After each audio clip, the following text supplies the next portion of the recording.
In this lecture of quantum mechanics, I am to discuss about one-dimensional infinite square well, and the content of the lecture is from the textbook for undergraduates by MC Jain.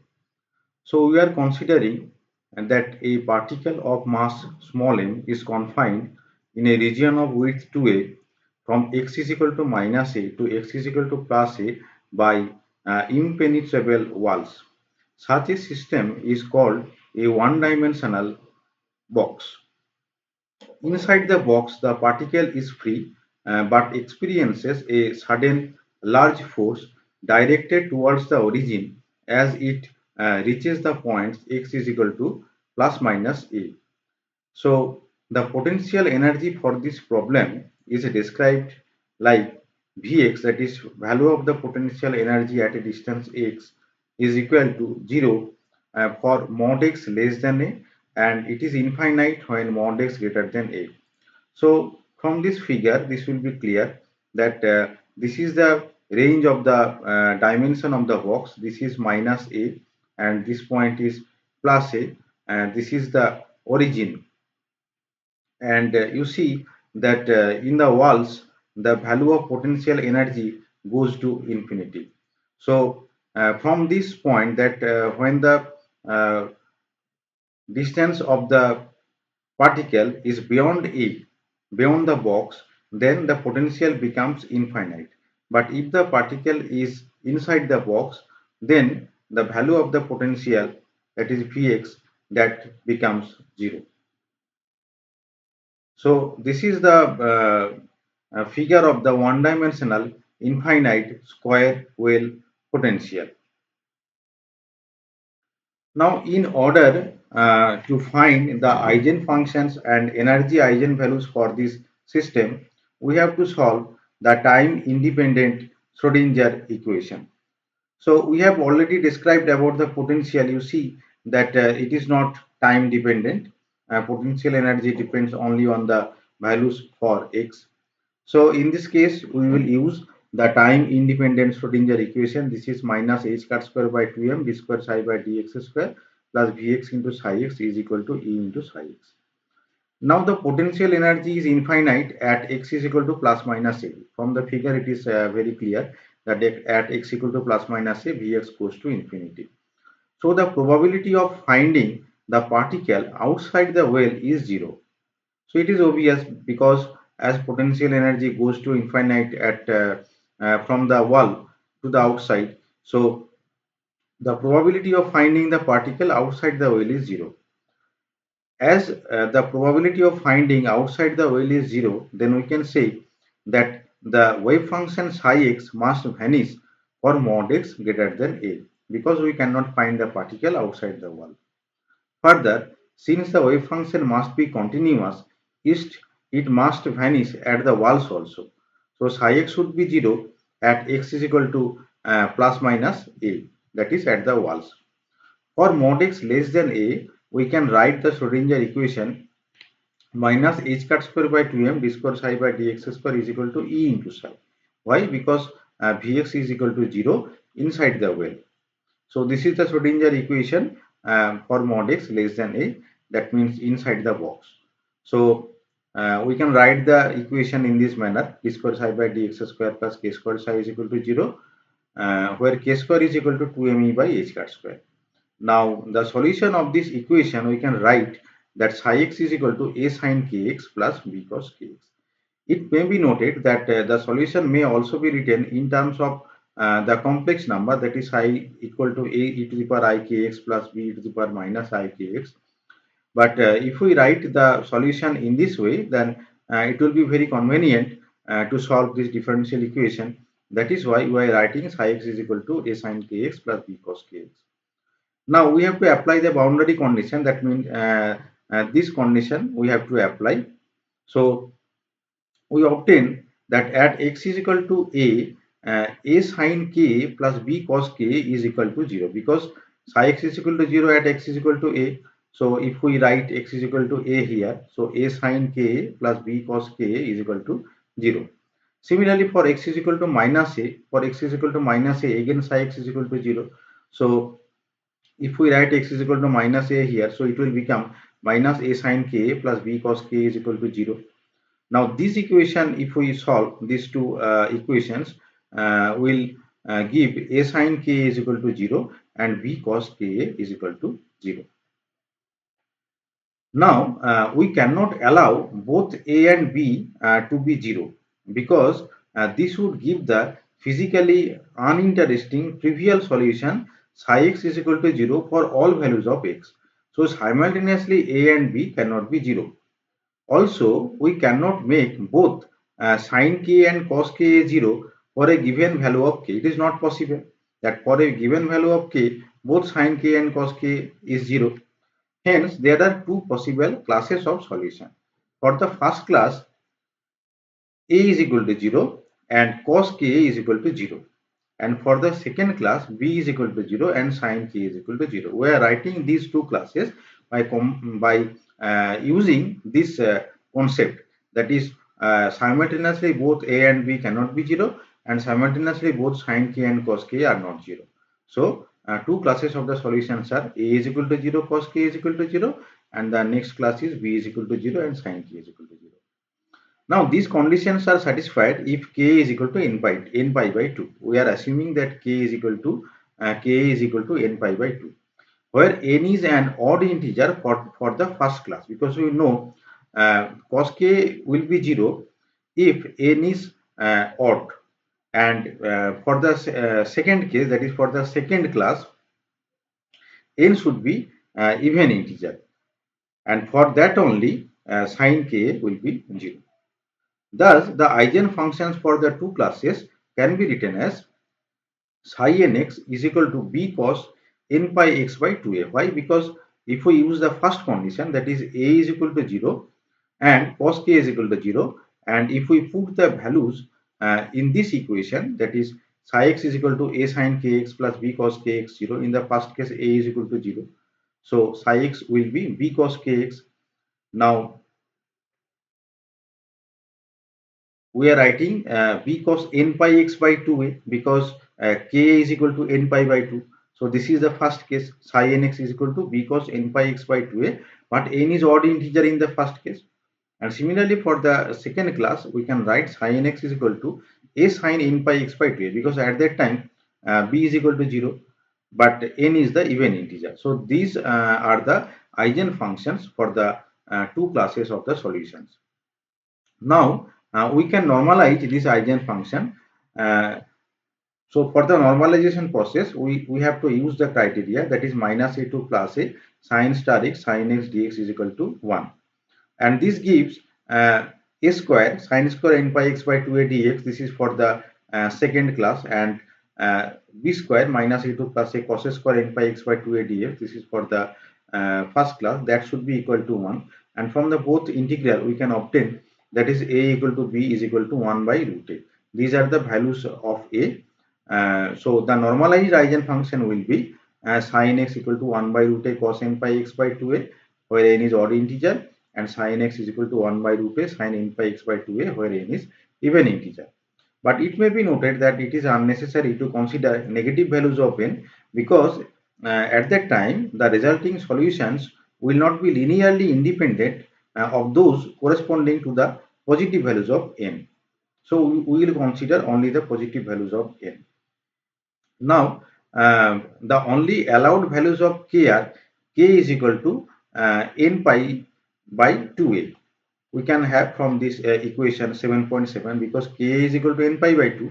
So k should be n pi by 2a. We can write k n's using suffix n, because k will be discrete in nature. So kn is equal to n pi by 2a, where n is equal to 1, 2, 3, etc. So these are the normalized eigenfunction, and this is the allowed values of k.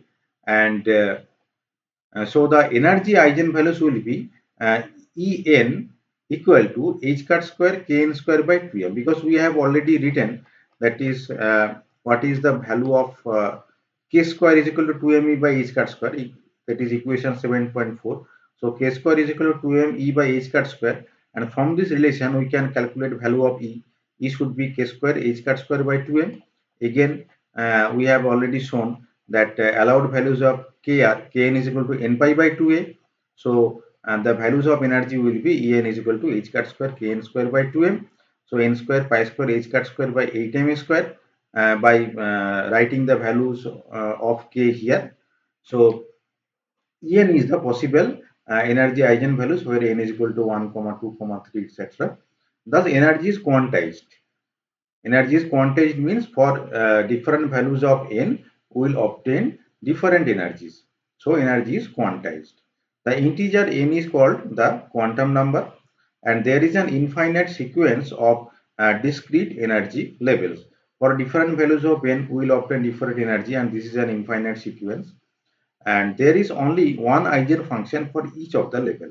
That is, for E1 there should be energy eigenfunction psi1, and for E2 there should be energy eigenfunction psi2. For E3 the energy eigenfunction will be psi1, etc.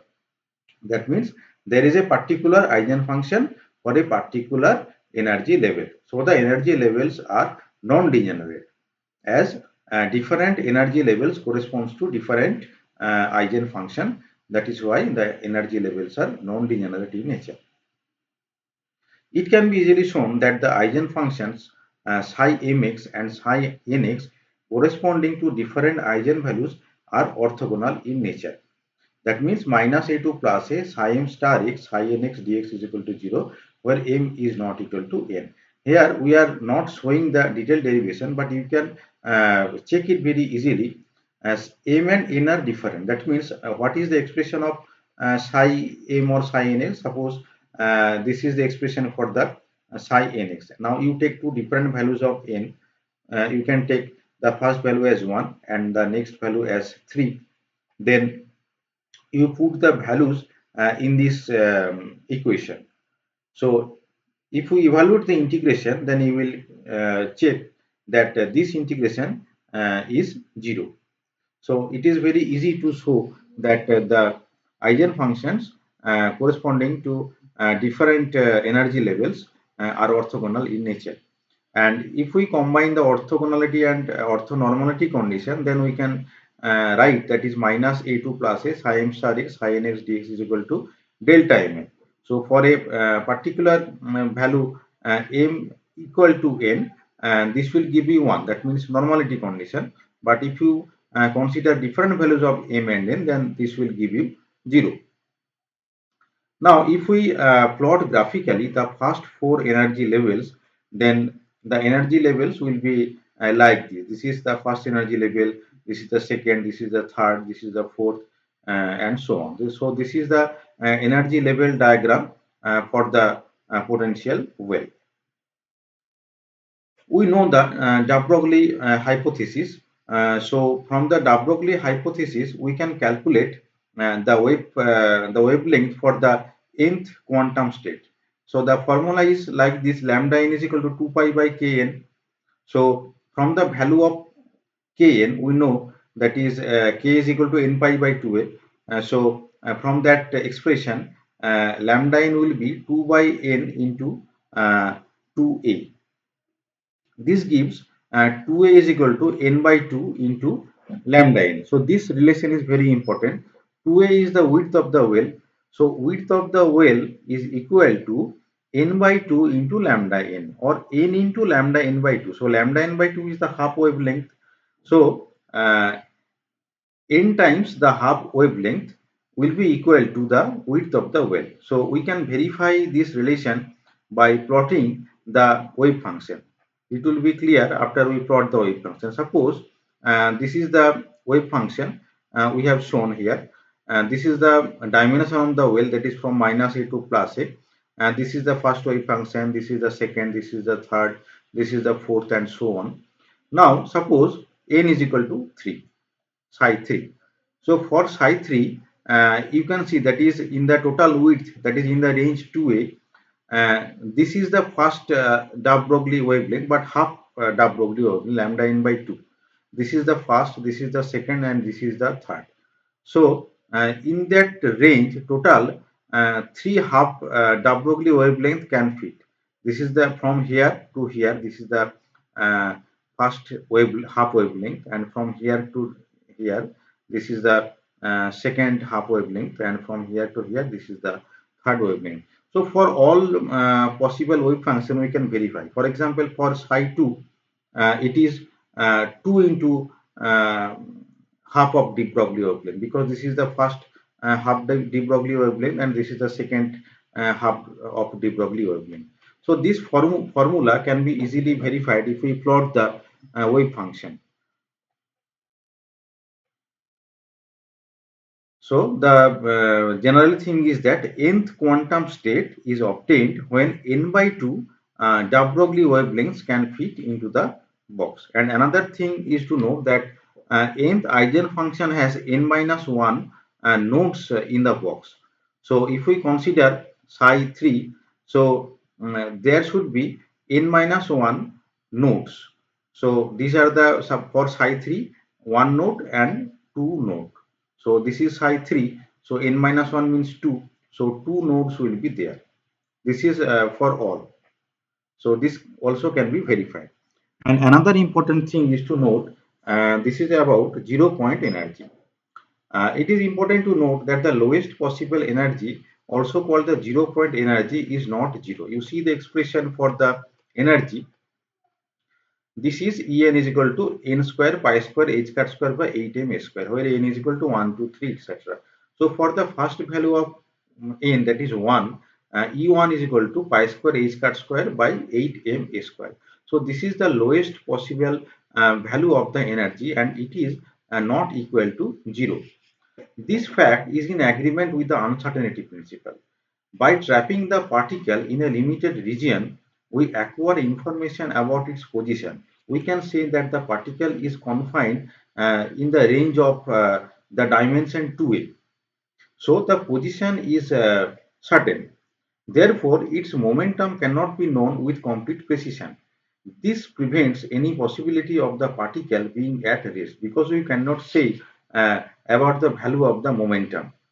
Hence, the lowest energy cannot be zero. There must be some momentum and there must be some energy, and lowest energy cannot be zero. Why? Because there is uncertainty in the momentum, and we cannot calculate the momentum with a high precision. So there must be some momentum, and this prevents any possibility of the particle being at rest. So energy cannot be zero. Lowest energy cannot be zero. The position uncertainty is roughly delta x is equal to a. Therefore, the minimum momentum uncertainty is delta p is of the order of h cut by a. This is the minimum uncertainty of the momentum by Heisenberg principle, and this leads to the minimum kinetic energy, that should be p square by 2m. So h cut square by ma square, this is the minimum value of the kinetic energy as per the Heisenberg's principle. Although it is not exactly equal to the value of E1, but qualitatively it is almost close to the value of E1. And another important thing is that the two classes of the eigenfunctions that we have obtained have one important difference. The eigenfunctions belonging to the first class are even function, as they are cosine function. So we can say that those functions are even function, because psi n of minus x is equal to psi n x. And these functions are said to have even parity. On the other hand, the second class of function, that means the sine functions, are odd functions, because we know for those functions psi n minus x is equal to minus of sine x. So these functions are said to have odd parity. And as discussed earlier, the division of the eigenfunctions into even and odd types is a consequence of the fact that the potential is symmetric about the origin, that is v of minus x is equal to vx. So this is what about the squareable potential. For further discussion, I request you to go through the textbook of MCJ, and I thank you all for listening the lecture.